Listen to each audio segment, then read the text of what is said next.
এই ভিডিওটি এমন 6টি বিশেষ লক্ষণ বা সাইন নিয়ে তৈরি যা প্রমাণ করে যে আপনার চিন্তাভাবনা বা মস্তিষ্ক সাধারণ মানুষের তুলনায় অনেকটাই আলাদা এবং অনন্য, মানে রেয়ার। আসুন জেনে নেওয়া যাক সেই লক্ষণগুলো কি কি। একা থাকতে পছন্দ করা। প্রথম, ভিড়ের মধ্যে থাকার চেয়ে একা থাকতে আপনি বেশি স্বাচ্ছন্দ্য বোধ করেন। যখন আপনি একা থাকেন তখন আপনার মস্তিষ্ক আরও বেশি সক্রিয় এবং সৃজনশীল হয়ে ওঠে, মানে ক্রিয়েটিভ হয়ে ওঠে।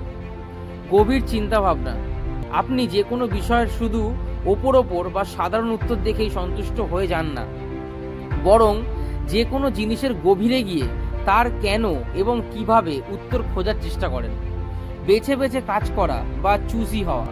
যে কোনো কাজ হুট করে শুরু করার চেয়ে আপনি প্রথমে ভাবেন এই কাজটি করা আদৌ কতটা জরুরি। আপনার এই স্বভাবটাতে অনেকেই ভুল বোঝে, অলসতা মনে করে, কিন্তু আসলে আপনি আপনার শক্তি সঠিক জায়গায় ব্যবহার করেন। মানুষ চেনার ক্ষমতা। আপনার মধ্যে মানুষকে বোঝার এবং তাকে চেনার দারুণ ক্ষমতা রয়েছে।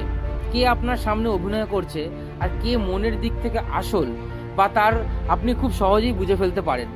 আর এই কারণেই আপনি সবার সাথে সহজে মিশে যান না। ভিন্ন রকমের রুচি বা পছন্দ। চলতি ট্রেন্ড বা অন্ধের মতো সবাইকে অনুকরণ করার চেয়ে আপনি নিজের কৌতূহল এবং পছন্দের বিষয় নিয়ে কোনো কাজ করতে বেশি ভালোবাসেন। আপনার ভালো লাগাগুলো এই 5টা মানুষের চেয়ে আলাদা। আবেগের ওপর নিয়ন্ত্রণ।